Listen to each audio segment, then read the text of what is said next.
Welcome to another episode of Systematic Geekology. This is a space where we seek to create and cultivate healthy conversations between those things we geek out on and the philosophical and theological questions that often arise out of our fandoms. Like, what does it mean to be human?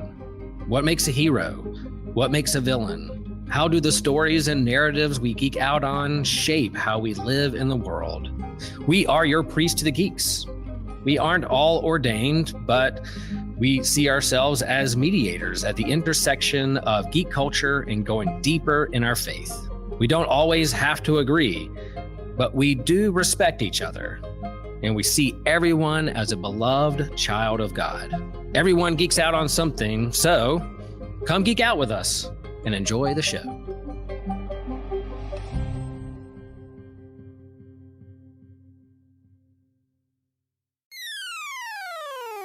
You're listening to an Anazao Ministries podcast.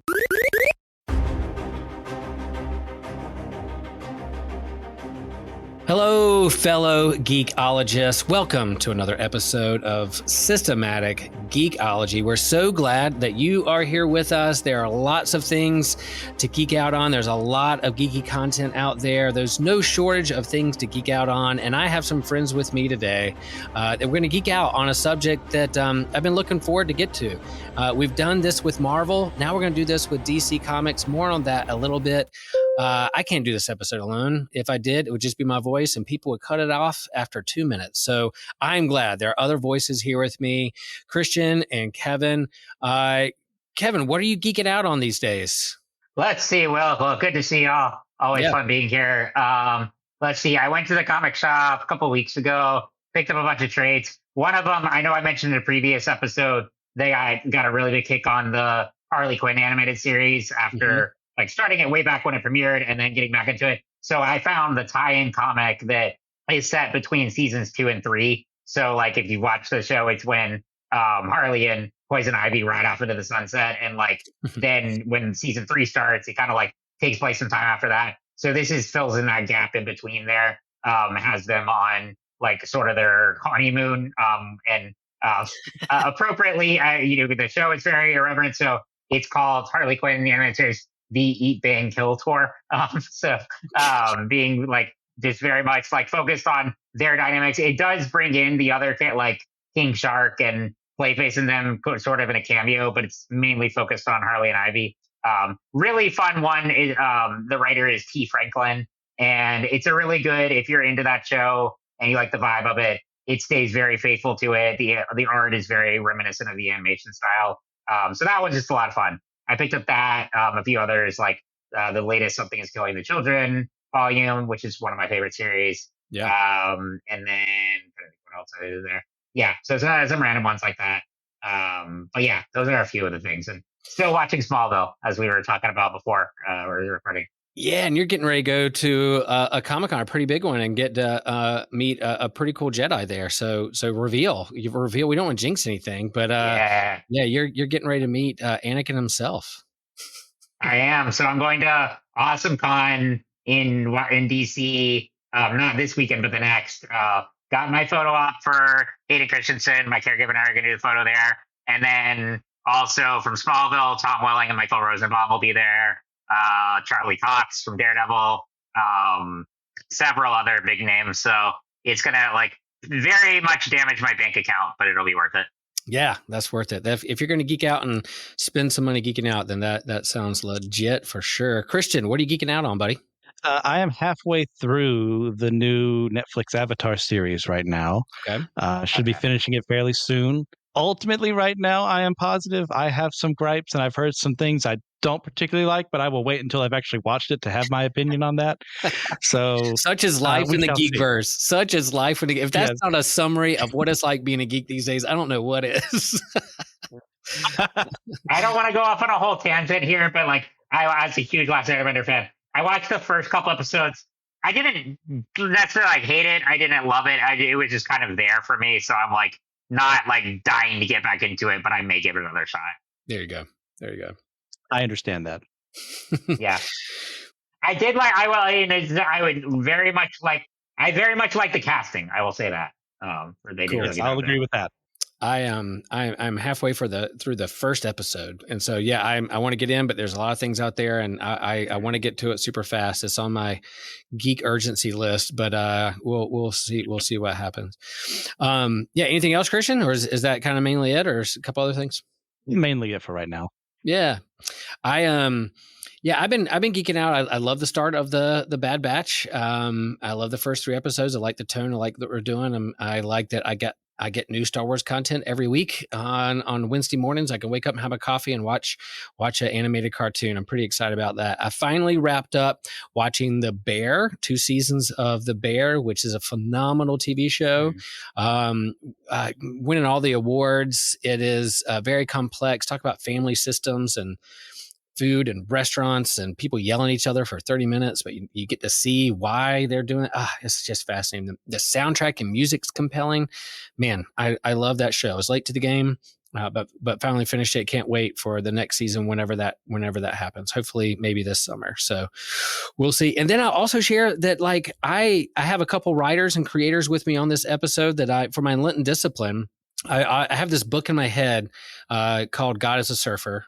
And is some of the stuff that I teach just in my natural kind of church life and youth group and surf camps. And I've talked about it before and lifted up certain things. It's like, man, I should put this in a book or write a book, God as a Surfer, kind of reflections on surfing and theology and philosophy and my kind of funny stories around some stories I have of my own experience surfing.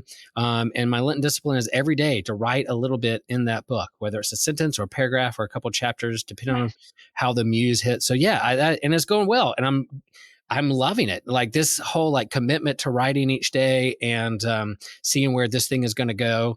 And by the end, hopefully by the time we get to Easter, I'll have a rough draft of this book that could be 30 pages or it could be 100. I don't know. We'll see where the spirit leads. Go with the flow as us surfers go. So I'm pretty excited about that. That's one of the most important things you can do as a writer is even if you know what you're writing is only like a sentence or a word or something like that, or if you know you're writing total crap, you can always go back and edit it, but at least you did something. Yeah. So yeah, when you're disciplined like that, that's the way to go. Yeah. Yeah. So that's what I'm doing for Lent this year. It just feels good when you put words down on a page or type them or whatever. Yeah. Yeah. Pretty cool. Well, today, folks, let's get into the episode. Here we go. So each year we try to have like some themes to give us some focus and explore throughout the year. And Joshua was like, "Hey, I got an idea. It's an election year. Let's talk about politics, primarily political. Oh, you know what else we could do? Talk about religions within the fandoms and the geekdoms that we like. And so, surely."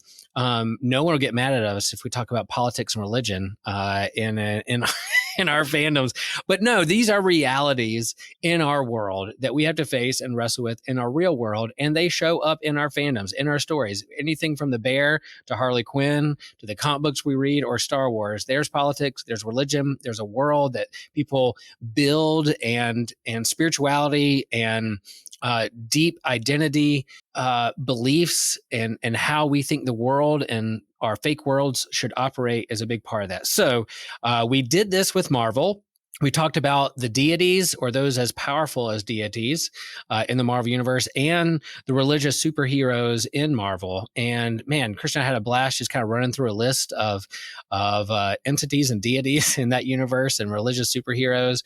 And we're going to do DC. So today we're going to do DC. We're going to talk about DC deities and DC superheroes and the religions that they practice or don't practice in DC, in the DC comic book universe, not the movie universe, but that comes into play a little bit. So DC, one of the original big 2 comics out there, started in the 1930s and 40s, detective comics. You have the trinity of Superman and Batman and Wonder Woman and the Justice League. So that's the universe that we're talking about here. And so at first, we're going to kind of run down the top deities. And again, disclaimer, Christian and Kevin and I are not experts with DC. We do like some of those, that universe and heroes, and we may miss an important character. We may miss an important deity. And if that's the case, then just holler at us, write in the message, shoot us a message. Hey, you forgot about this, and we'll add it next time. But we're just going to go through these, not too deep, but just go through these list of characters and deities. And then hopefully later on, when perhaps we're discussing a movie or a graphic novel, this will come into play when it comes to religion or a character or something like that. So that's the plan for today. So are you guys ready to run through the DC deities? Oh, yeah. Let's do it. All right. So number one at the top of the list is the presence. The presence is the God figure, the top of the pantheon when it comes to DC, the creator, God, as we most commonly think about when we think about God, capital G, is related to, if not closest to Marvel, is the one above all. And so the presence. And to be honest, as I was researching this and looking at it, I was not that familiar with the presence or where this presence made its presence known in the DC universe. Christian and Kevin, do you have any relationship to this character or know about it before we started talking about it right now?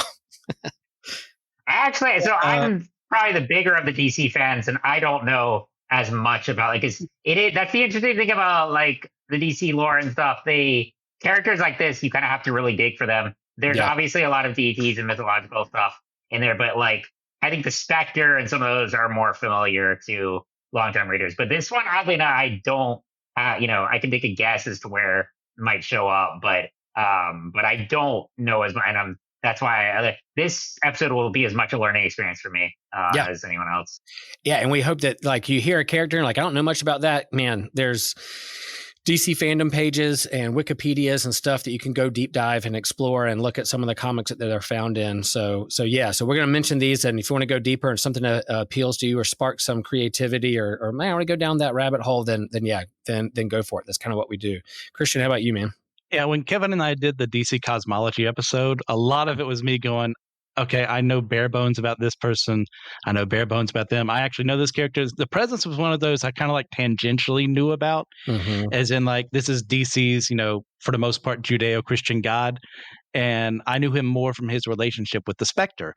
And as that is a character I really respect when written well, I was intrigued. Like, what is his relationship to God in this sense? So what is it like? The Spectre is God's wrath or judgment, either one of those. Right. It's the divine spirit of vengeance. Oh, vengeance. Yeah. Vengeance. Yeah. Eclipso became wrath. I think that's what it does. That's another thing we found out in the episode. Yeah. So as far as his character, from what I've researched, it kind of feels like he's more in a Gnostic sense in the DC universe, and that, there is equal amounts of good and evil, as you got throw some dualism in there too, of God and the darkness kind of teaming up at one point in time, like agreeing to let bygones be bygones, and kind of that false dichotomy. If there's good, there also has to be equal evil.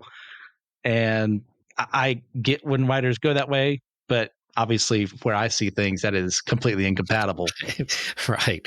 Yeah, we aren't talking like traditional Orthodox Christian theology at this point. They're just kind of lumping in some ideas about what a God, a creator being could do. And so, yeah, the presence is kind of the top of the pantheon, but coming from this presence is the Spectre, which is kind of the it derives from the presence, and that is the divine spirit of vengeance. And as usually you see this character, it showed up prevalent in Kingdom Come, one of my favorite graphic novels and stories in all of the DC kind of comic books that are out there, graphic novels, and showed up even how Jordan became the Spectre at one point, because it's green cape, kind of looks that way. So yeah, there's a lot of history there. And then interesting enough, there's another underneath the presence that doesn't get his own kind of lift up here, but Lucifer Morningstar is the son of the presence. And I'm not quite sure if that's Lucifer as in like the ruler of Hades, hell / thing, or if it's a whole different character. Although,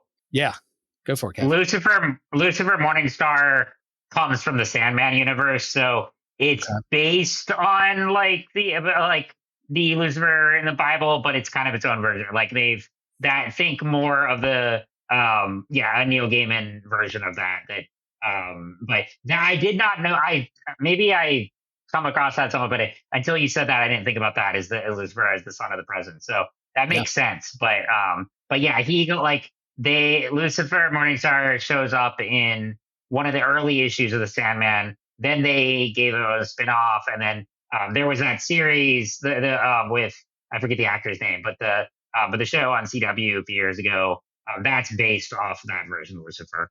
Too. John. So it's gotcha. more of a like, Mm-hmm. yeah. So it's more of a like DC rendering of Lucifer, but takes its inspiration from like Lucifer of the Bible. Gotcha.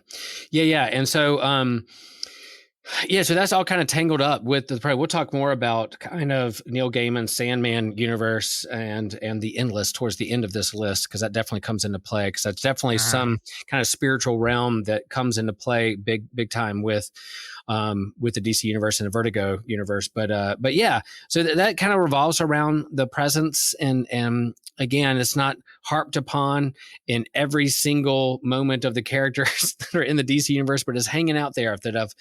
If a creator wanted to play around with this and larger stories around what's behind this universe and multiverse, then they'll do that. All right, number 2. This might be a deep cut, but I found it very interesting. Volthroom, Volthoom. I guess that's how you say it, Volthroom. And this is the embodiment of the emotional spectrum, kind of the first lantern. So you have the Green Lantern that talks about the emotion of the will. I will something, not me personally, but the will of a person to do something. And then you have like the color spectrum in the Lantern universe of yellow, fear, red, avarice, anger. You have blue, purple, all these kind of emotional color spectrum that people tap into with their lantern rings. And so Volthroom is the embodiment of the whole emotional spectrum that comes into play. I think, I'm not quite sure where the first appearance was, but yeah, I think when you're talking about spirituality, religion's an entity that embodies something that's greater than ourselves. Volthroom, I think, has to be mentioned there because it's a big part of kind of the DC heroes out there. Christian, do you have any experience or knowledge of Volthroom? My first experience with Volthroom was this list. And and from the brief research that I did, he's from a period of DC when I wasn't really reading. And I'm currently trying to catch up with what's going on there because it's been a while. So I'm intrigued by him and willing to learn. Yeah. Kevin, how about you? I couldn't give you like a full bio or anything, but I have read like stories because with Green Lantern, of course I read some of the the Jeff Johns run ran for like a decade. So like I haven't read all of it by any means, but like particularly in the New 52 era, I read a lot of that. And then I really like the Sam Humphries run of Green Lanterns. Which we'll get to Simon Baz later on, but it's Simon Baz and Jessica Cruz. They do encounter Volthroom in that. So I always found it an interesting concept because it's like on the outset, you just think of Green Lanterns as this, intergalactic police force. But there's a lot of really rich mythology that dating back to the Guardians and the formation of the rings and like what kind of like you talked about the different factions one of like the yellow, red, green and all that. And so Volthroom is kind of at the center of it, and definitely very interesting. Like I can't give you like a full bio, but yeah, in the Green Lantern stories I've read with them, it's really interesting. Yeah, kind of Jeff Johns. They took Hal Jordan Green Lantern kind of off the playboard, off the kind of off to its own, being the Spectre, and they leaned into other Green Lanterns, as you said, intergalactic space force that the Lanterns are, which is a lot of fun. But then when they brought Hal Jordan back, they leaned into Jeff Johns, really ran with it, and had like they brought in dark lanterns and zombies and the whole color spectrum and really widened that universe. So Volthroom's a kind of a part of that there. So yeah, I think it's interesting too. All right, number 3, we can't talk about the DC universe and the multiverse without talking about Anti-Monitor and the Monitor. Yeah, the kind of Galactus of the DC universe, that which is in charge of creating, examining, and destroying the multiverse, and really what's behind the Crisis of Infinite Earth, a big crossover in the 80s that made a big impact in how the creators created DC and handled its multiverse and its different characters from different eras. But Anti-Monitor, Monitor. Kevin, have you read these books, and what do you think about these huge entities, godlike powers? I could definitely give a reading recommendation in regards to this. If anyone who's interested in like Anti-Monitor and all that, read Cosmic Odyssey, which Mike Mignola drew. I'm trying to think off the top of my head who wrote it, but like I did a podcast episode on that a few years ago when I was still doing Wednesday Lounge. And that's a really good storyline that gets into that dark side, all that.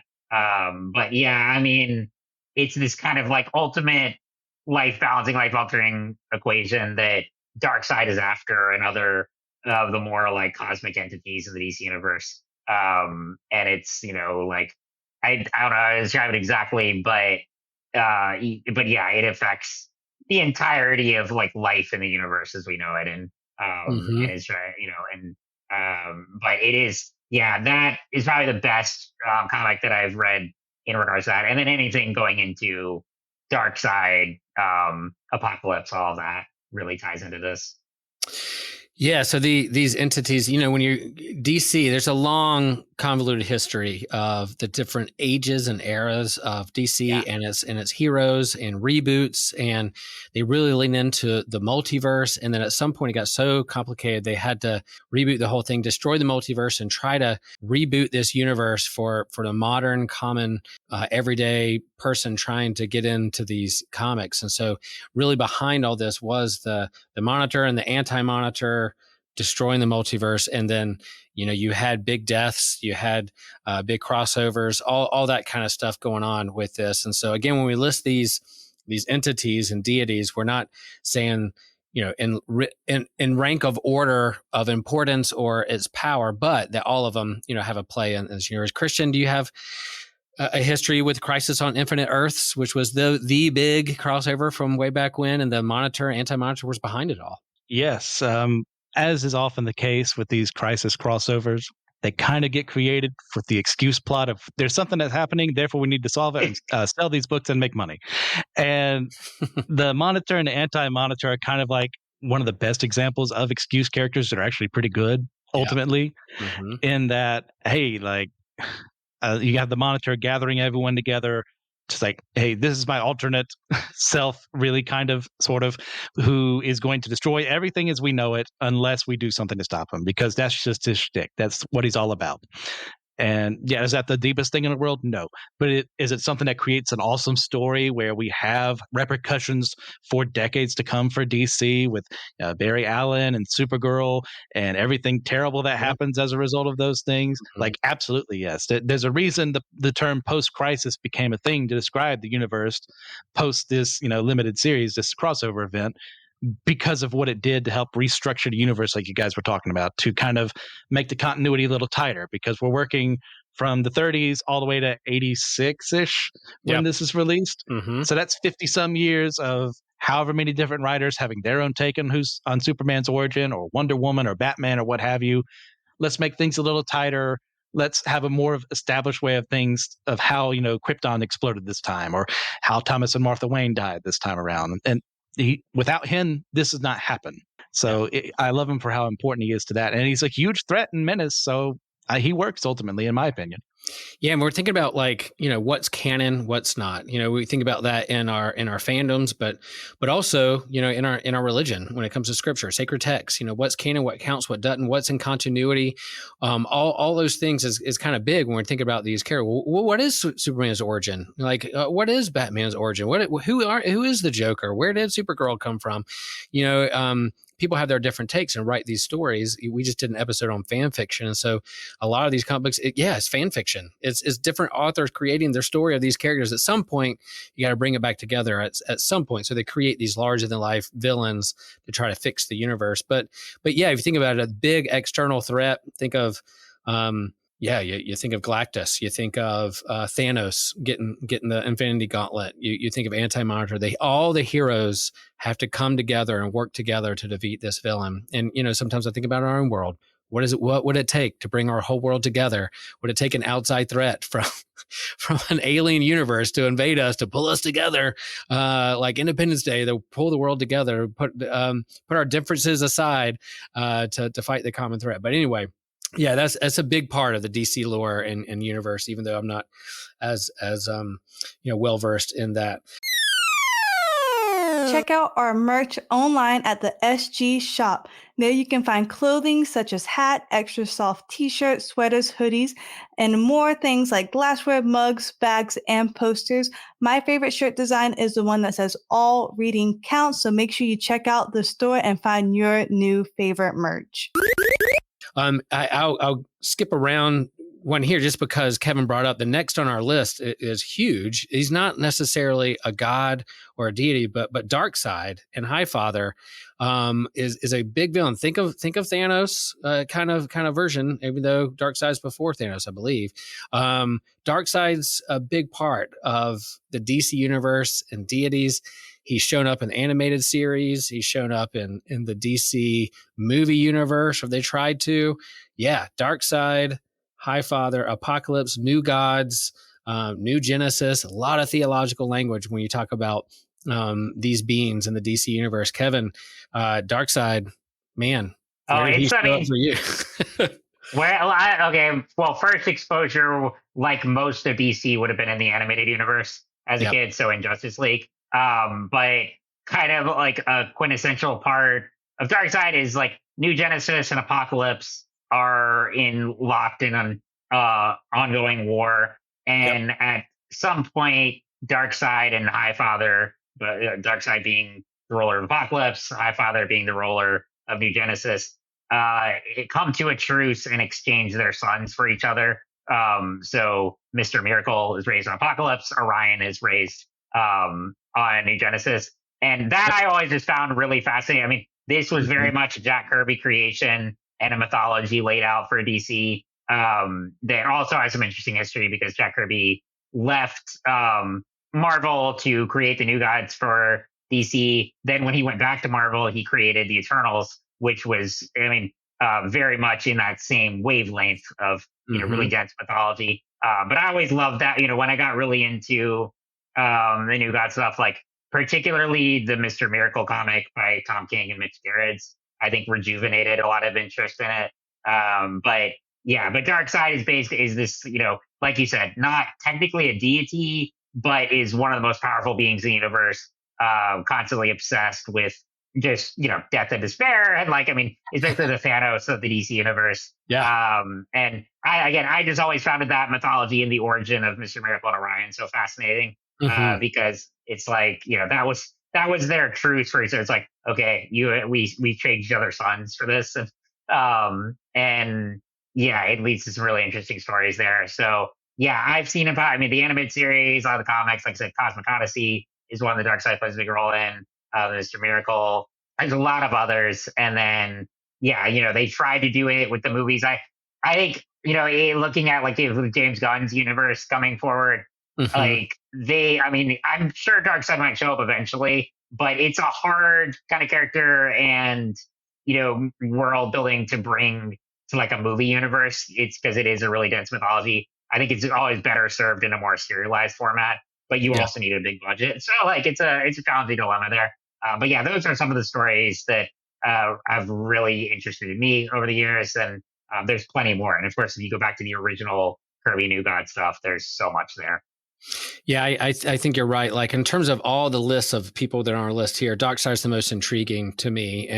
But I do think if they try to do this in the DC movie universe, if James Gunn leaned into that, it's almost like Marvel beat him to the punch with Thanos. Like if they try to do something like this, they were like, aren't they just copying Thanos and doing that? There's a way to do it. But anyway, I do think that's a trade. Christian, some of your thoughts on Darkseid and where he shows up for you and your fandom. Yeah, similar to Kevin, my introduction to him was to cartoons, the Superman animated series, and even the old 80s Legendary Superpower show and the Galactic Guardians, where he was obsessed with marrying Wonder Woman was like his big thing there. But like as far as like the DCAU, that is kind of my dark side for the most part. I've read some comics, Final Crisis and so on and so forth with him in it. But like when I think of Darkseid, I think of the menace that he just represents as someone who could take down Superman in a fight and takes an entire team to the point where in the Justice League Unlimited, the villains and the heroes have to fight together in order to actually beat Darkseid. And someone who is like kind of the definition of a physical god. Yeah, he may not be, like a Yahweh in that sense, but he is someone we have no chance of fighting unless we do super specific things to take him down. And one of the things that has always kind of been with me is I think it's one of the last episodes of Superman the Animated Series where Superman has managed to just barely beat him, and he is like talking to the people on Apocalypse, like, guys, you can be free or something like that. And Darkseid is helped by them. These people he's enslaved their entire lives, and he says, I am many things, Kal-El, but here I am God. And that has kind of been one of those things, like, that's such a cold line, but like everything Superman fought against, yeah, he beat Darkseid, but did he? Yeah, I agree. Yeah. Like when he shows up in a comic or on the last page to be revealed as the villain or showing back up, it's definitely like a beep moment. Like you're like, oh my gosh, what's going on? And so he should be that way. There's larger than life itself evil presence that's going to take over, and we're in trouble if he shows back up. I found this interesting. His first appearance in the comics was Forever People #1, 1971. So it wasn't Justice League, it wasn't Batman, it wasn't Superman, it wasn't I don't even know. Forever People #1. All right, I gotta look and see what Forever People are. I don't know if is that a Jack Kirby creation that when they brought him over to DC in the 70s? I thought it was in a Superman's pal Jimmy Olsen. That's what I thought too, because I knew it was one of those like very off kilter kind of thing, but I thought it was Jimmy Olsen as well, so I could be wrong. I'll go look at that. That one of the scare plays to show up. I have a fun fact about Jimmy Olsen coming up here pretty soon. I can't wait to share with my friends. Okay. Also, a quick another Darkseid favorite story is the animated movie Superman Batman Apocalypse, which is based on a Jeff Loeb comic. That one, it's one of my favorite Supergirl stories, one of my favorite Batman Superman, and then Darkseid being the villain. That is a great, but still one of the best DC animated movies they've done. And yeah, they did that and Superman Public Enemies like back to back. Those are really good. Yeah, and that's and I think that's on Max right now too. You could go find that. Yeah, that's a good recommendation. What is that called? It's called Superman Batman what? Apocalypse. Of course it is.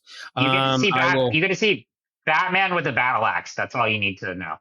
I'm gonna put that in my queue. Man, that's cool. All right, so next on the list within the DC universe, if you're talking about gods existing in the DC universe, you got to talk about the Greek gods because Diana, Wonder Woman, is literally a Greek god.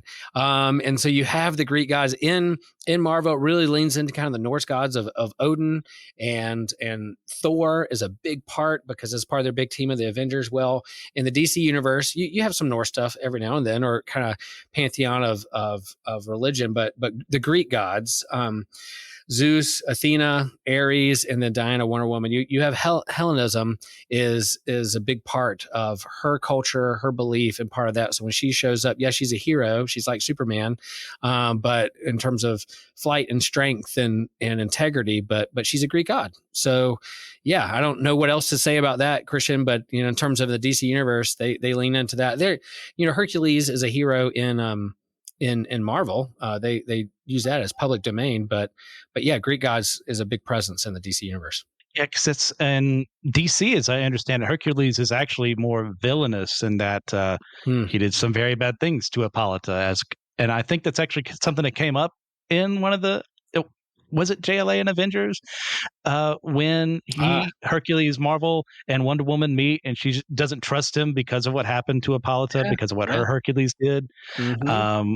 But as far as the other Greek gods, I can't really think of many stories where I remember reading them in the comics because I have read some Wonder Woman comics, but not a lot. And I think maybe there was like a new Teen Titans when they showed up for a little bit because of all the stuff involving with Donna Troy. But I can't remember I enjoyed this comic because they were in it. So I'm interested to see what everyone else has to say.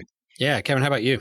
Well, it's more just like the whole fabric of the DC universe is very inspired by a Greek mythology sense. Because we talk about it many times, but Marvel is very much, everyday humans becoming godlike. And then DC is godlike beings living among humans.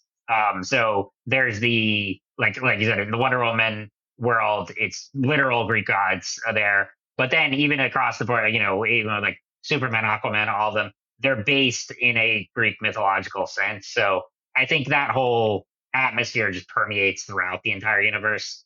So it's not even just like specific story so much as the whole feeling and influences of DC. Yeah, and we talked about this with the Marvel list of deities, and here's like, there is this kind of fine line between superhero and godlike abilities, but not being necessarily God. So yeah, if someone showed up on Earth who could lift mountains and save people from volcanoes or flying around, we were like, oh, is this God? Is this Messiah? Are they a godlike, or are they a superhero with powers? And so, but the fact that Diana's family tree are the Greek gods. Yeah, they're the Amazons, but they're derived from a pantheon of Greek mythology, I think is a big part you have to talk about in DC verse. That's part of her story. All right, the next few are kind of, not necessarily gods per se, but I feel like I had to lift it up because it's a part of the kind of the spiritual, as you said, fabric of the DC universe. This one I don't know much about, but do you say it Rao? R-A-O? Rao? I say Rao, yeah. This is the god of Superman's home planet, Krypton, and sometimes Superman will even invoke his name, and like, oh, bye Rao, or something like that. Like, oh, we say OMG or oh my God, he's saying Rao as that kind of term. And I don't know much about it. I don't know his character, if it's he or she is nice or loving or judgmental or whatever. It might have shown up as a villain, but it's just kind of, that's the religion. If you're talking about aliens and other civilizations and planets out in the universe, most likely they're going to have a culture, they're going to have music, they're going to have art, they're going to have poems, they're going to have ways of expressing themselves, and religion is a big part of the makeup of a conscious being. So therefore, you would think these other planets have their own names and labels given to who they believe the divine to be, and so Krypton's no different when it comes to that. But friends, Kevin, I'll start with you. Are there stories out there that express what kind of god this is? I still need to read. I don't know if it pops up in this one, but I have World of Krypton on my shelf, which is a Robert Venditti comic, and like I don't know if that gets into it or not. Like Rao is one of those. Yeah, I mean, I've heard him pop up in different things, and also like the Kryptonian mythology has changed so much. I don't know. Like it's another one I can't give you like a full bio of, and it's interesting too because like Krypton as a whole, like you think of it as a very scientific based society, and I'm not sure exactly. Like, I think in some Supergirl stuff they go into it more because, like, that I think more so because obviously Clark, it came to Earth at such a young age, whereas Kara had more of an upbringing, in that world, and so they do like. I want to say they do even in the Supergirl show they touch on Rao and stuff, but I couldn't give you specific details. Yep. Yeah, that makes sense. Christian, how about you? Yeah, I've heard the character Superman use that name, by Rao or something like that in a comic before. But like, as I was doing my research for this, I found out that apparently the House of El started a monotheistic religion based off of worshiping Rao. Which, I mean, paralleling us, you have the Aten controversy in ancient Egypt. Akhenaten deciding the other Egyptian gods didn't exist, so he's going to make his own monotheistic religion based off of worshiping the sun, Aten. Yeah. So I thought that was very fascinating. So I don't know if they were willingly thinking about that while they were writing that decision, but that's where it took me. And what took out Krypton, exploding sun. So if they lean into like a sun, a red sun that explodes and destroys that planet, maybe the god's tied to it in some way. But thought I had to mention that since Superman lifts up. We'll get to Superman's religion pretty soon. So hang in there. There's a teaser for 10 minutes from now in the future. All right. So a couple more I have to lift up. I want to lift up Shazam because Shazam, folks, is an acronym. Is an acronym of beings that represent how strong and powerful and wise Shazam is. So if you take each letter in Shazam, you have the Solomon, you have Hercules, you have Atlas, you have Zeus, Achilles, and Mercury. So they're leaning into some, the wisdom of Solomon. There's a Judeo-Christian belief there, but then you have some Greek mythology there with Hercules, Zeus, Atlas, Achilles, Mercury, that kind of stuff. So Greek, Roman, pantheon of stuff. So all those combined together, the power of these gods given to this one individual, Captain Marvel, who we're now calling Shazam because of lawsuit with Marvel and Captain Marvel and all those things. You can go back and read that fascinating. I'm sure Josh would love it because he wants to go to law school and he can pick apart the legalistic battles. You can write a book on that. Yeah.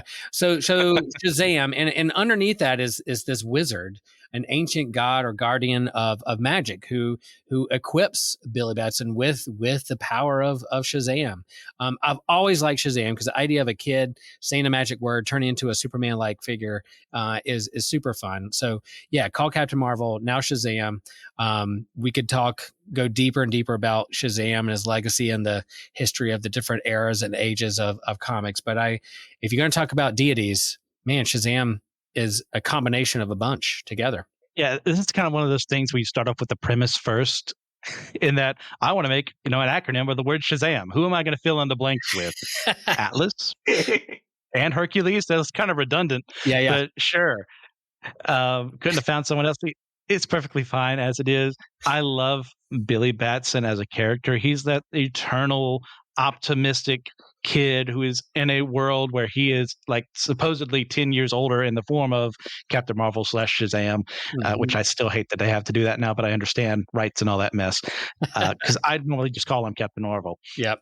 And to have that youthful optimism when things can get too dark and gritty for their own good, when even Superman sometimes can lose his idealism, you can almost always trust Billy to have that optimism still and to inspire the other heroes to come back on a better path. I mean, like Kingdom Come as well, when he was like mind controlled by Lex Luthor. And then when he actually was managed to shake it off, he's the one who makes the ultimate play, the ultimate sacrifice in that story that helps solidify why that book is really good, because it brings that optimism back. In a time when we were dealing with the dark age of comics where, everyone was full of pouches and guns and really extreme names with X's and Z's in them, and everyone had to be a killer and flirt with it.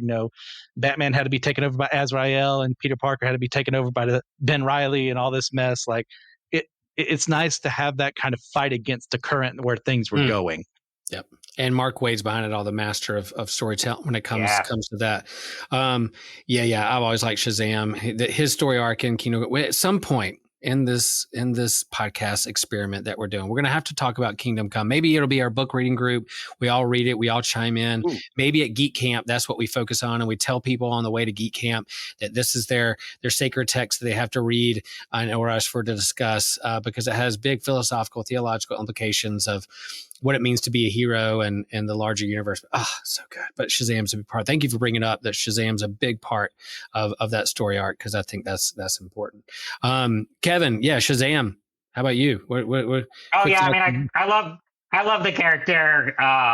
Probably also first introduced in the cartoon, and then Jeff Johns reintroduced him in New 52 a few years before the movie, and that had a big effect on that. Read some of the older stories as well, but same thoughts as you. Is like, I just really love that idea of this, like, kid who wants to be a superhero, then has to grapple with all of that when he does become one. And, he has villains like Black Adam and others who are after the same power and have, infinitely more capabilities and stuff. But then Billy Batson, the reason he's chosen is because of his heart and spirit. Yeah. And I always just love that. And I thought they did a really good job with the first movie. He's just a really fun character. I love it. Yeah, it's kind of cheesy, like you said, with the whole, having Solomon, Hercules, all that. But I think that fits with the tone of that character and story really well. So I'm happy to see him back because he was kind of like away for a while. But I'm happy to see him back in the comics, and with Mark Waid writing him now, it's really cool. Nice. All right, just a couple more, and then we'll move on to our superheroes. Quick mentions here, only because it comes up when you talk about DC trickster gods or deities and things. I don't even know how to say this word, and I don't want to say it backwards because I might get sent to the fifth dimension. But Christian, how do you say Mr. Mxyzptlk? Am I saying it right? Oh gosh, Mxyzptlk. That's how I was always pronounced in my age. I've had this conversation with a friend before too, and I'm still bad at pronounce. But yeah. Mr. Mixelplick. Well, yeah, this is a godlike imp from the fifth dimension, and shows up in mostly Superman stories. Some of the others, he's a trickster god. Think of Loki.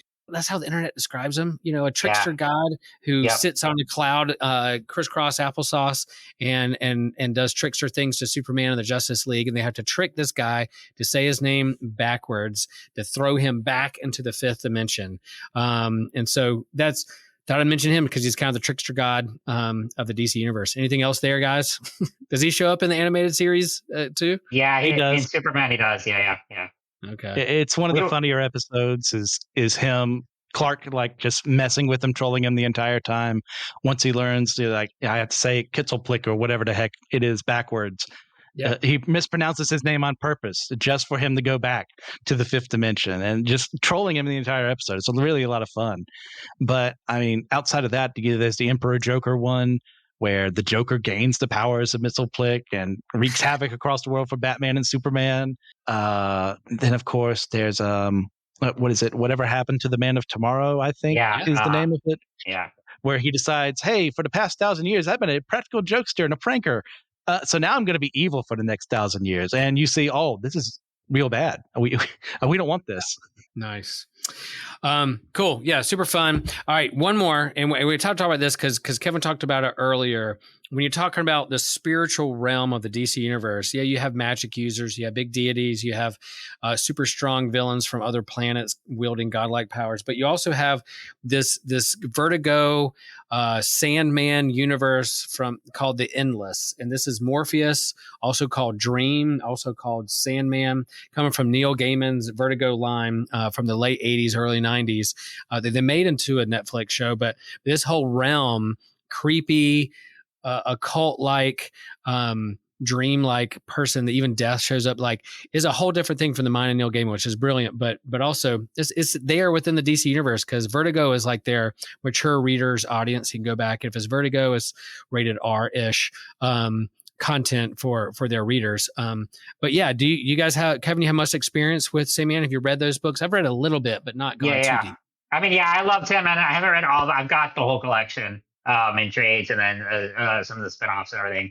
Neil Gaiman is one of my favorite writers, but yeah, there's just it's one of those things that's hard to like put into words, but definitely go read it. You can even get a sense of like the Endless and the overall mythology and setup just from the first couple volumes, which the show is based on the first two, with some short stories from the third trade. But yeah, it's a really fascinating universe to delve into.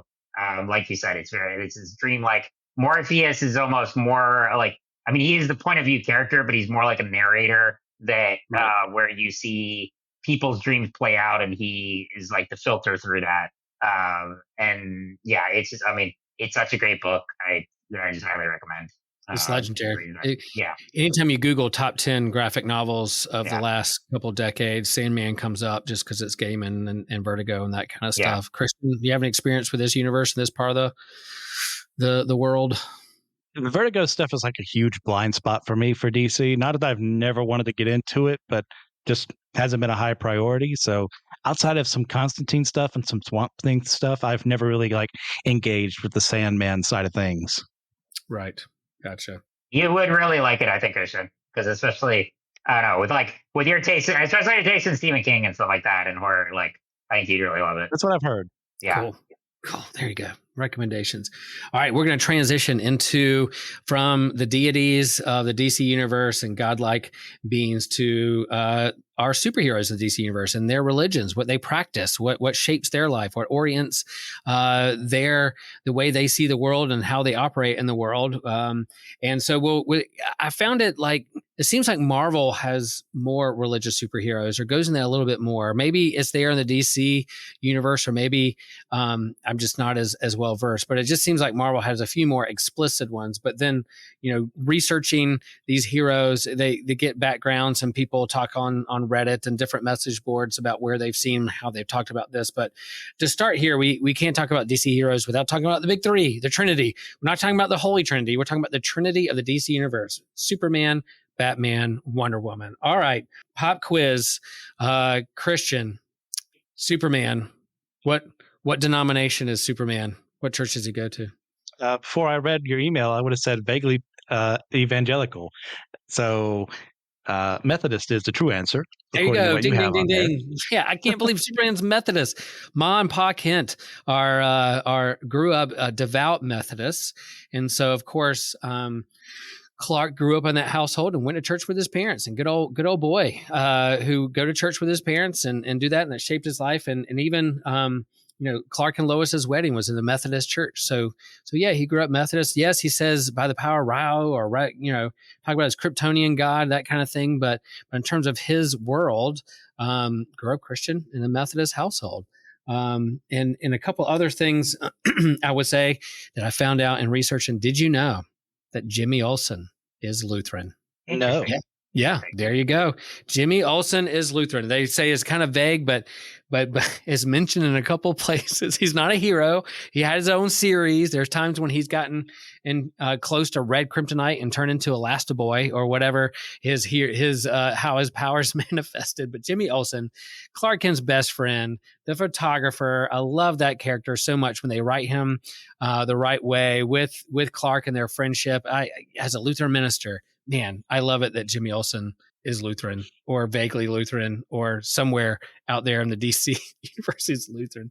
Kevin, any experience of like Superman's religion there? Like where it shows up? I mean, we know he's a Boy Scout. We know he's a good old boy. We know that he has great virtue from a good, great household. But yeah, I didn't know he's Methodist until I did some research here.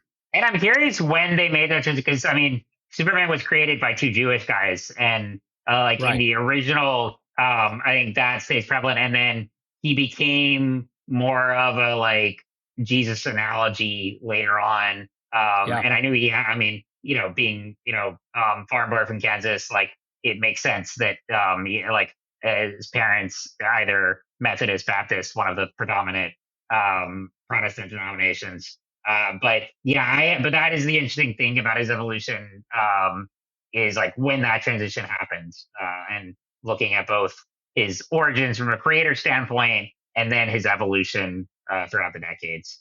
Yep. And so Superman kind of represents kind of this Judeo-Christian belief and in the DC universe. And there are other Christian characters out there. I read that Beast Boy is Christian, perhaps Nightwing, Dick Grayson is Christian. You have John Stewart, even Blue Devil, which is kind of like a blue version of Nightcrawler that's out there who I don't know his story so much, but he's a devout Catholic who wrestles with looking like a devil, but also being Catholic, similar to Nightcrawler. And Black Lightning, it comes from like the Black Baptist tradition in Black church. And so that's part of his story. So there are heroes out there that are connected with kind of the Christian church that we would know it in our world in the DC universe. But you're right. Yeah. Created by Jewish teenagers or early 20s. So Superman can often be seen as a Moses figure as much as he can a Christ figure. But so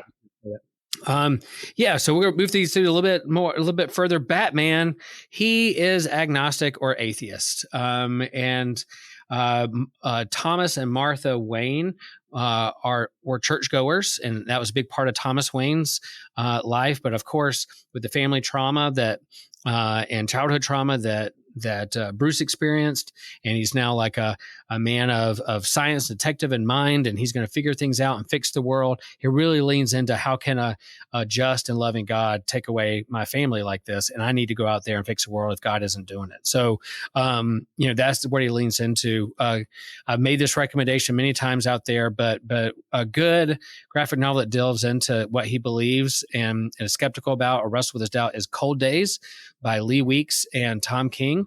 And kind of story behind that is Tom King, who I don't think is religious, but Lee Weeks is a devout Christian. Man, I love his art. One of the best artists in the comic book business. I think Tom mentioned to Lee, like, hey, do you want to write like a religious story? What do you want to lean into? And so this story of Bruce Wayne being on jury duty and having to interact with other people in the room who do have beliefs, and him talking about his beliefs or unbeliefs or what he has a hard time believing. And by the end, it kind of leaves it up in the air, not necessarily hardcore atheist, but it's like, I don't know, I'm agnostic, but I wish I could believe like you do. And they even quote Job at the end of the book. So fantastic book. I love it so much. Guys, any thoughts about kind of Batman being atheist or agnostic, or like, you know what, I'm the one who has to figure this and work this out, not anybody else? This is one of those that kind of just depends on the writer. Yeah. It's like where he stands on things. You have some people who's more hardcore atheist, some who's I'm questioning things. You even have some who kind of suggesting has some affiliation with the church, but I'm more on he's more agnostic in that sense. And it makes perfect sense too, with his backstory. If you ever have someone in your life who really has reason to go up to God and say, okay, why me? Why did things have to happen this way?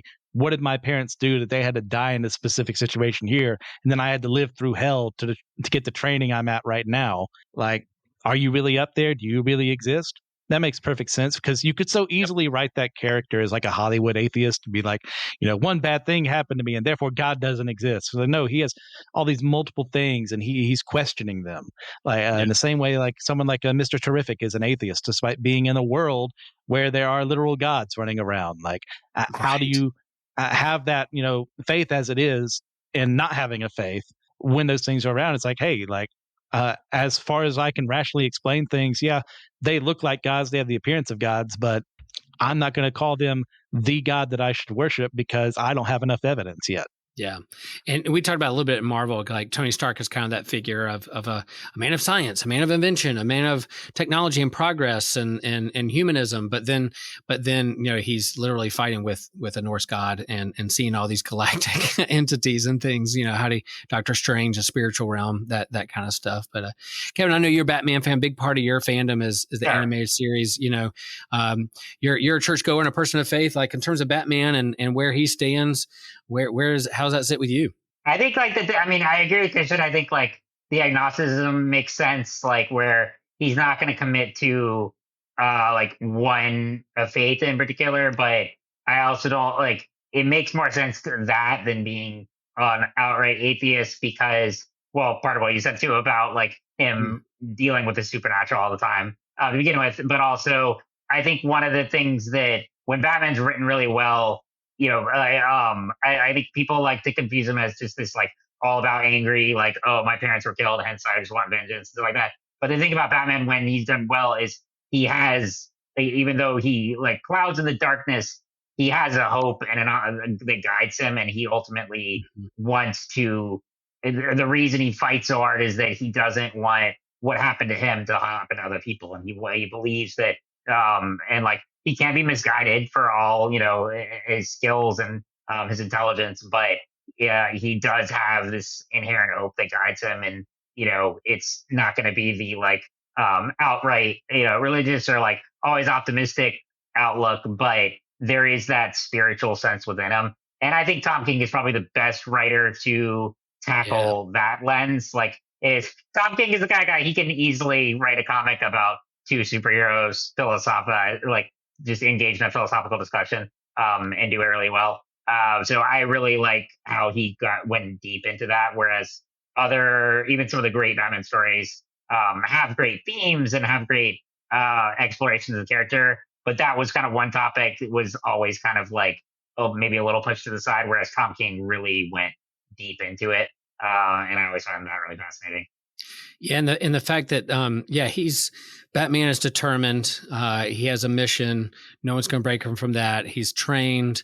You can almost see as like this kind of works righteousness. I'm going to make this happen, and it's up to me to make it happen and make the world a better place. But then you have to remember who's his best friend. Well, Clark Kent, Superman. They're together. They're a duo. They're complete different personalities, and yet they work together and they care for each other.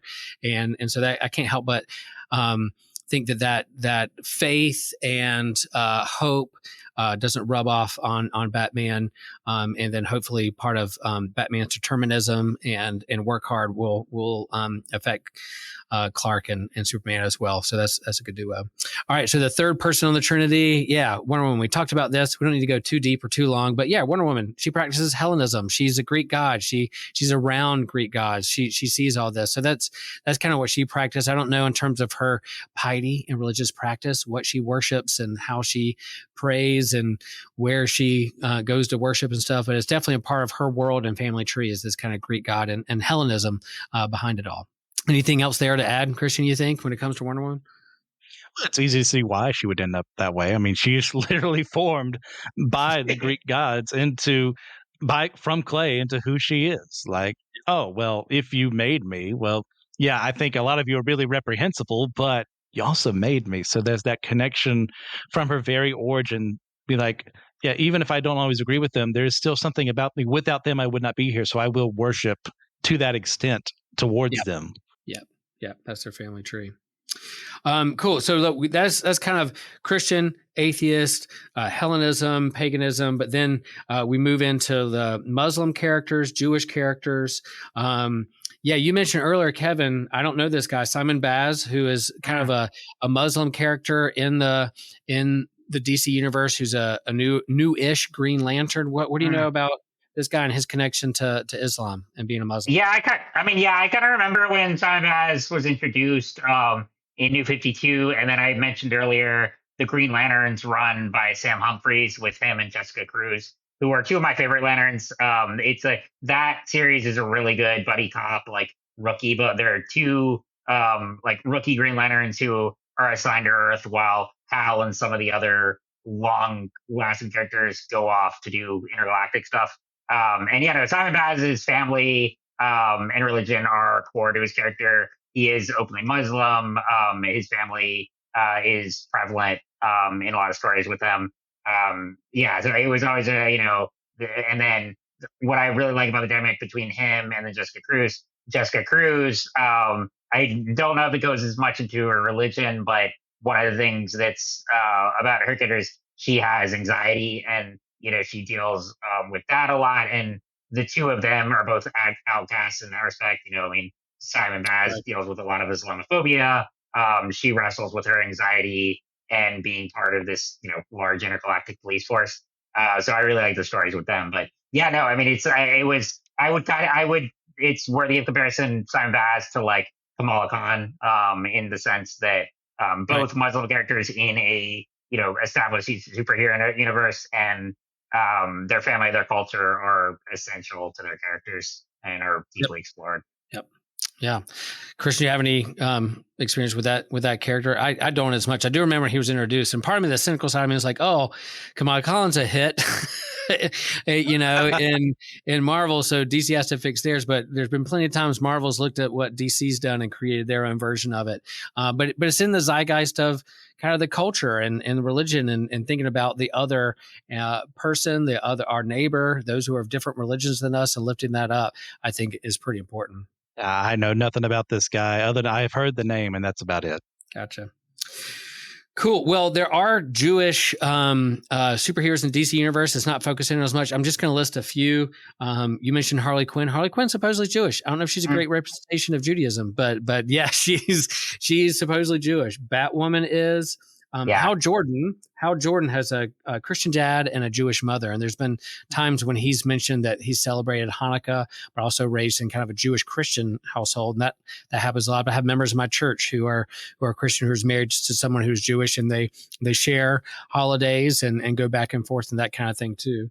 And then Ragman, which I'm not that familiar with, but out there in the universe, those are some characters that are out there in the DC universe. And again, like we shared, a lot of these characters were created by people who Jewish, and that's a big part of their identity and culture.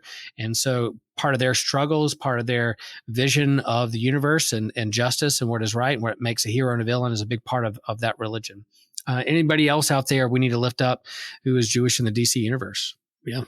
Yeah, there you go. All right, we're going to land this plane. All right, we can't talk about religions in DC without talking about the occult. And I think John Constantine, we mentioned this, Hellblazer, Vertigo, horror book.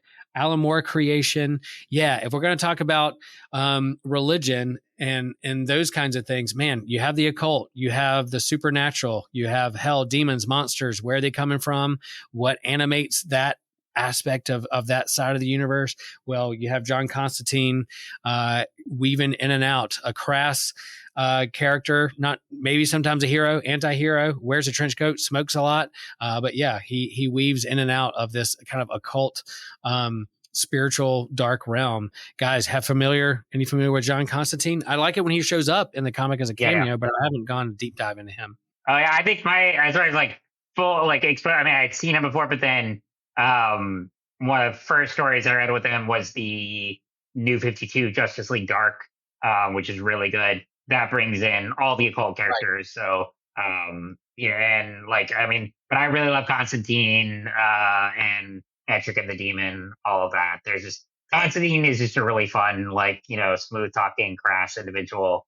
But he also, I like when they show vulnerable sides of him, because like he seems, you know, on the outset so, you know, sure of himself and everything. But I like when they show some of his weaknesses and yeah, I mean, there's multiple. I mean, I would say the Hellblazer run is the best one to get into. Justice League Dark. There is the live action show, which perfect casting. Matt Ryan played it. He first appeared in the other Arrowverse shows, and then they gave him his own show. It only lasted a season, but it's really good. And then in the movies, there was a Justice League Dark animated movie. There's also Justice League: The Apocalypse War, which he's prevalent in. So any story with John Constantine is a lot of fun. Cool. Yeah, there was Tom Taylor did a run in DC, which I really liked over the last couple of years, called Deceased. And Apocalypse turns out all the heroes into zombies, and John Constantine, being someone who's expert in the supernatural and monsters and that realm, shows up as a big kind of part in how to solve this problem. But Christian, any experience with John Constantine? Yes, Alan Moore, the wizard Alan Moore, created John Constantine out of the Swamp Thing universe, which makes sense. I haven't read too many comics with him. Most of it has been like live action television or the animated movies that have come out. But I kind of think of him in the same way that you added the surprise person on this list after this, that he kind of worships himself at the end of the day as a very prideful person. So that's where I kind of stand with like where he's at religiously. Yep. You got it. Oh, and last but not least, we had to mention it because, you know, it's a prevalent religion in our world. And that is, we're going to mention Lex Luthor. What God does he worship? What animates him and his mission in the world? Well, guess what? Lex Luthor worships himself, his ego. He sees himself as a god. And yeah, we're in a season of primarily political. There's other political perhaps candidates out there who see themselves in the same way. I'm not going to say who, but we'll just lean into. There was a time when Lex Luthor was elected president. So, you know, I was reminded that a few years ago. But anyway, yeah, Lex Luthor worships himself, his ego. We can't mention that. That's definitely a part of our world as well. Yeah, good old Lex, the villain who thinks himself better than Superman and is jealous that Superman is called even Superman. Shouldn't Lex be Superman? Yeah, no, but that's at least what he thinks. What a good villain. And yeah, I hate that we have the same haircut, but yeah, that's just a part of it. Christian, thoughts on Lex real fast as we wrap this up.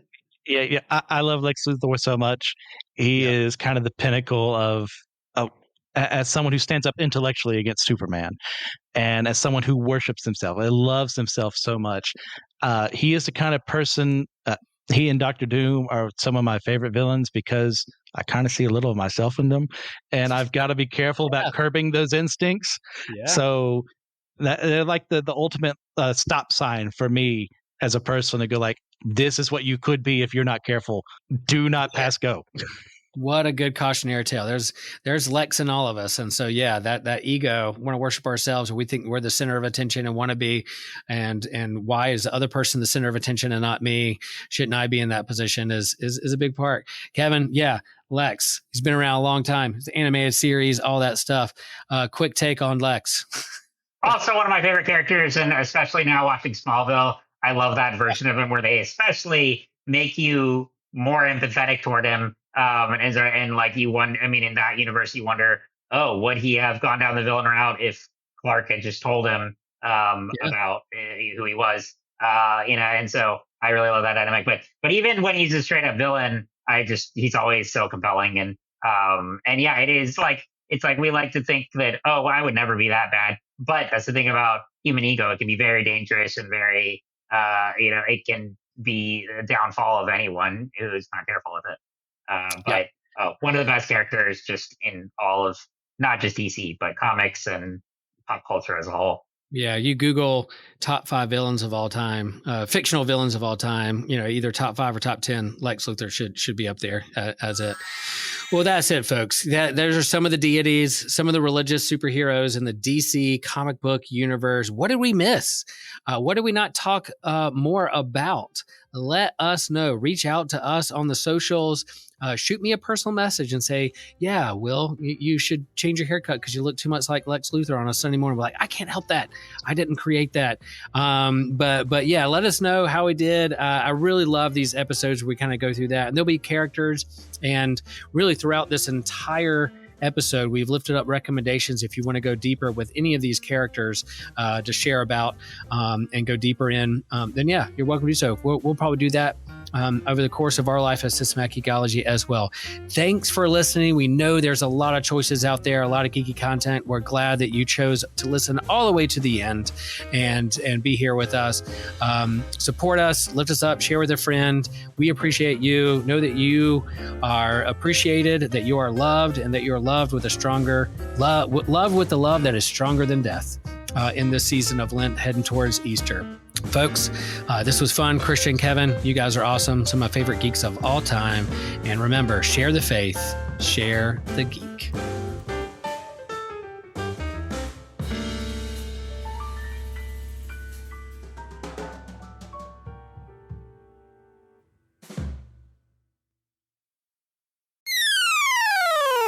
Consider subscribing on YouTube, where we can get some other stuff. You get exclusive series like our comic book catch-up, Manga Mustard, Drinks with Tejas, and a companion series we do each year to go with our annual theme. You also get access to Friday Night Frights and Wednesday Night Weeaboo and Spidey Swing Bys with Christian Ashley.